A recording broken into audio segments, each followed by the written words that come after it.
So this video will wrap up all of the videos in this session on the series on TCP. So this very last video, we're going to be covering congestion avoidance, fast retransmit, and fast recovery. Basically, we're going to be looking at, up until now, we've seen, well, whenever I send a segment or 2 or 5, I get acknowledgments for all of them. Now we're going to look at what happens if that's not the case. What does TCP do about it? So when TCP receives non-contiguous segments, it assumes that the network congestion is to blame. Now, what do we mean by non-contiguous segments? That means that maybe I send you a segment, and in that segment I indicate it's got bytes 1 through 100 in it. But then the very next segment you get indicates it's got bytes 550 through 750. That's non-contiguous. You now know that there's stuff in the middle that's missing, that's not there. Upon receipt of an out-of-order segment, TCP will not acknowledge it. You can't acknowledge something you didn't get, but instead generate a duplicate acknowledge of the previous ACK that it sent. So let me whiteboard this for just a second, then we'll look at it again on the slides here. What that is referring to is this.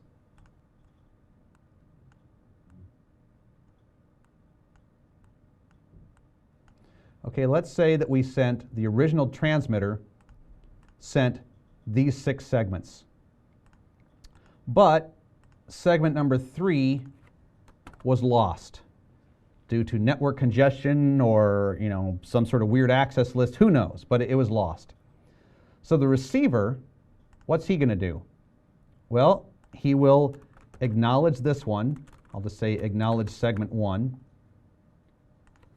The next segment he received was in order. It was in contiguous order, so he will acknowledge segment 2. But then the next segment he receives after that is not, so this is discontiguous. So now I will regenerate the last ACK that I sent. So now right here, he's going to send the ACK for segment 2 all over again. He's going to send that all over again. And then when he gets this third one, this one right here, same thing. So this is going to be another duplicate ACK.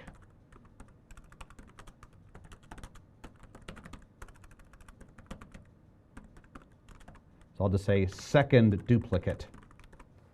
And then when he gets this one, another duplicate ACK. And this is the third duplicate.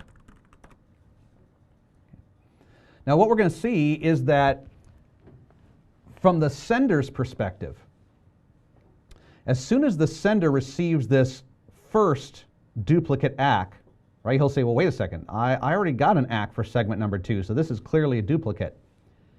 He's going to know, okay, something's lost. He doesn't know what's lost because the moment he gets this, let's just go ahead and draw this as an arrow here. And let's just put a little circle by it.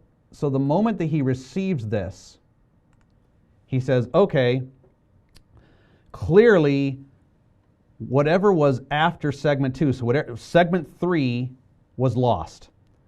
I'm getting a duplicate ACK which tells me he received something.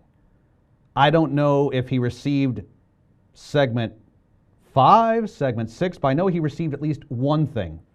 But within a few milliseconds, he's going to get 3 duplicate ACKs. And all 3 of them are going to say the same thing. I'm expecting the bytes that came after segment 2. So the sender's going to say, well, okay, the bytes that came after segment 2 were clearly lost, and he must have gotten segments 4, 5, and 6, because I got 3 duplicate ACKs. Each duplicate ACK could only be generated if he received something correctly. And I know I sent 6. He's telling me one thing was missing. I've gotten 5 ACKs. I've gotten a total of 5 ACKs. And these 3 right here all indicate that whatever was after segment 2 was lost. And now is when TCP is going to switch from the slow start algorithm to something different to deal with this.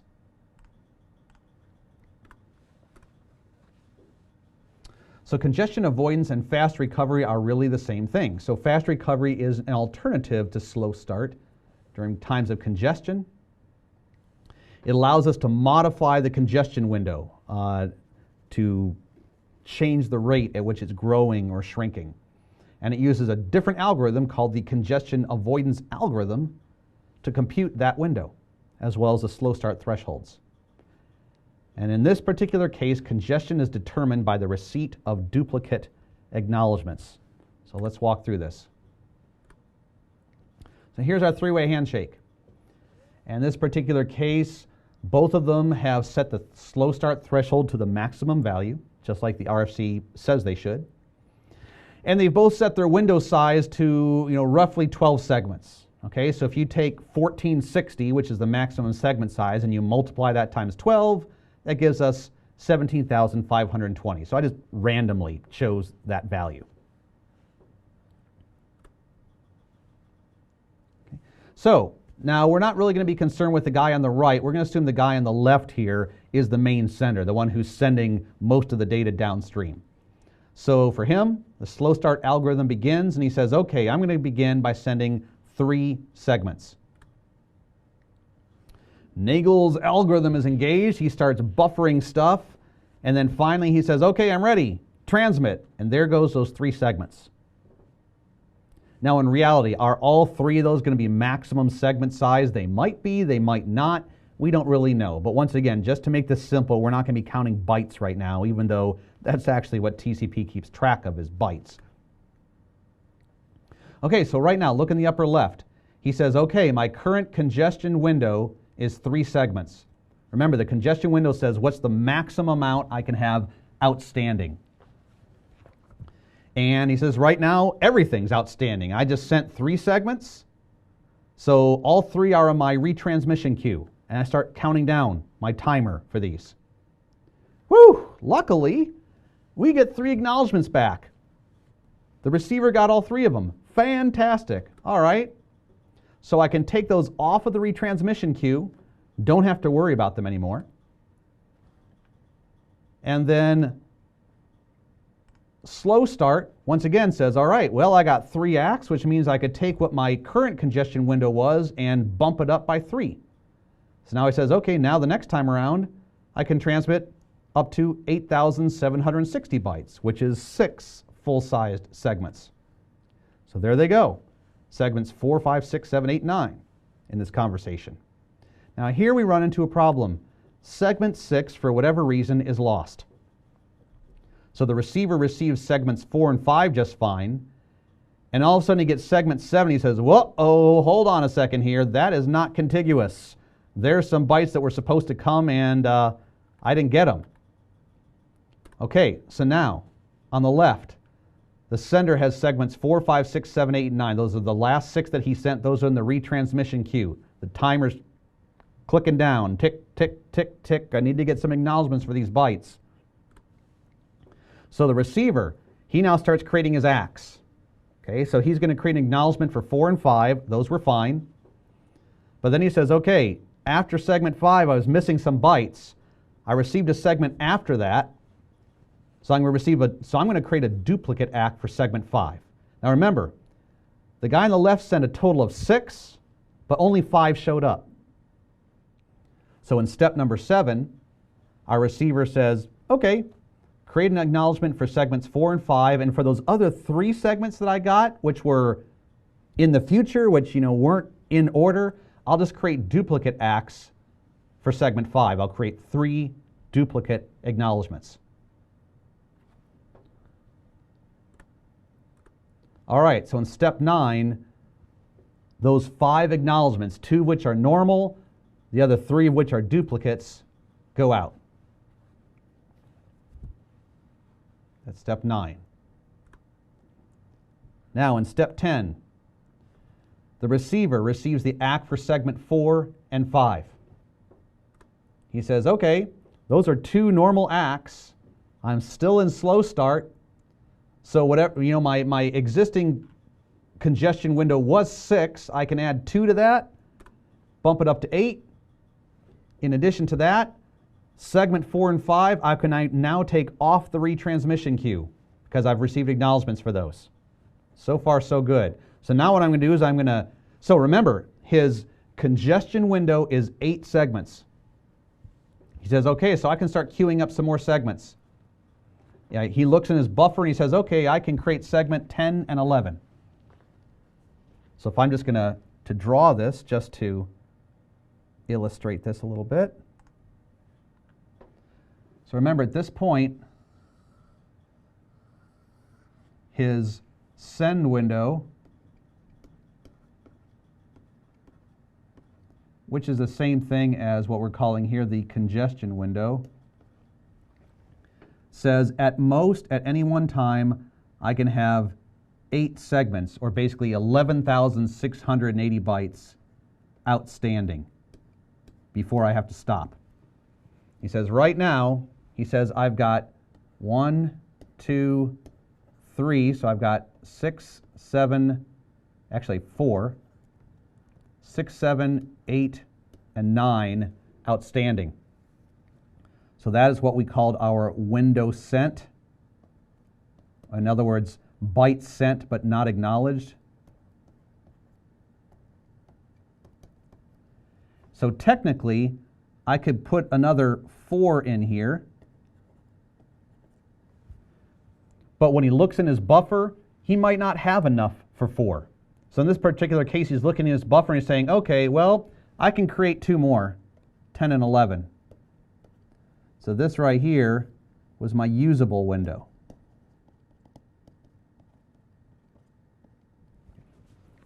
Now, before he's given the trigger to go, if he gets some more bytes, then he'll have enough to create 2 more segments. But in this particular case, he's not there yet. Okay, now we start getting the duplicates. Here comes duplicate number 1. Now, for the purposes of,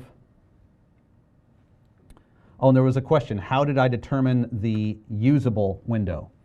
So the usable window, so if my send window was 8, so this is the most amount of data I can have outstanding. 1, 2, 3, 4, 5, 6, 7, 8.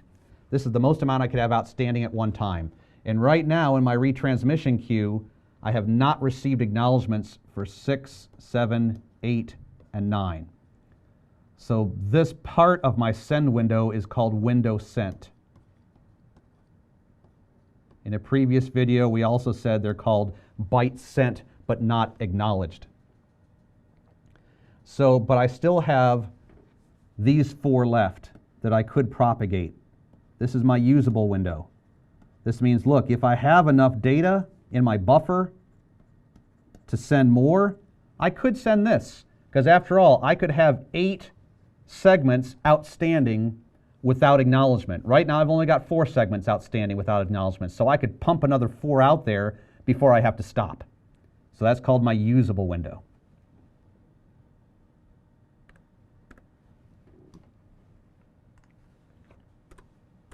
Now the first duplicate acknowledgement comes in.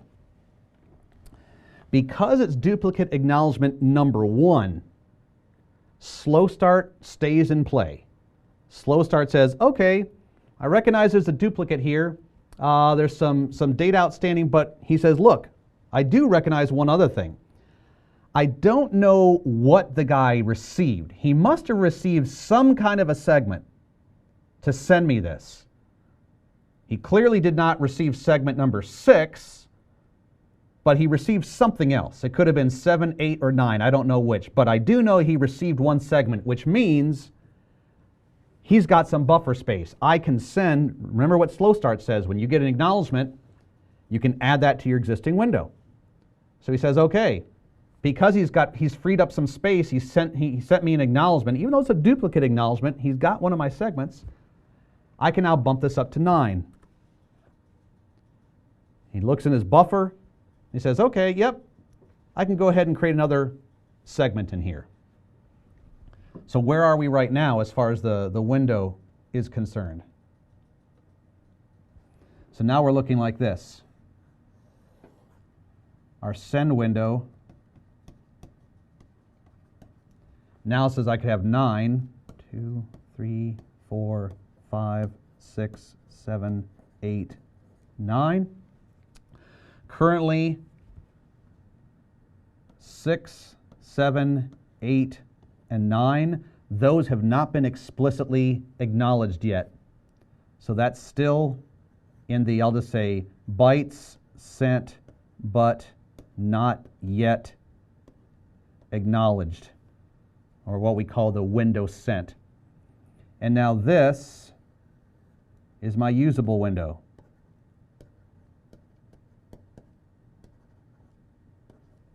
So now I can put in here segment 10, 11, and 12. And before I get the trigger to go ahead, if I get some more, I could put 13 and 14. Right now I don't have 13 and 14, but I could.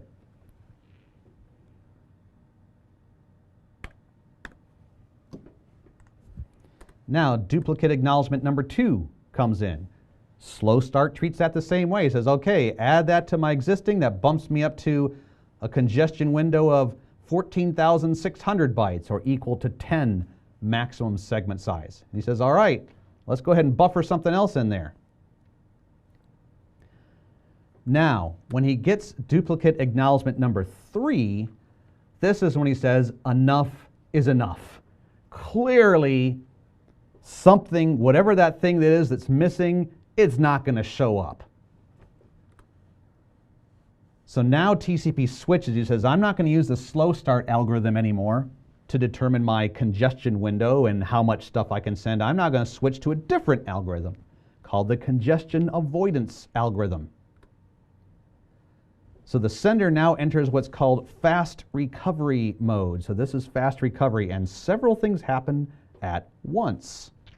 So now we're going to see 13, A, B, and C. There's going to be like 3 things that happen here in step number 13, all because he received a third duplicate acknowledgement. So one thing that happens, he says, okay, that slow start threshold, which was incredibly high. Now remember, what was that slow start threshold? Why was it important? Remember what we said? We said it was important because if my congestion window was less than this, which right now it is, then that meant I could use slow start. That, hey, receive an acknowledgement, bump up by 1. Receive an acknowledgement, bump up by 1. But if all of a sudden I reduce the slow start threshold and my congestion window is suddenly greater than this, now I have to switch over to the congestion avoidance algorithm.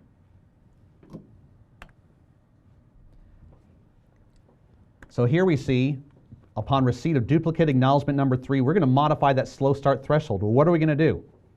Well, we're going to reduce it. We're going to bring it down.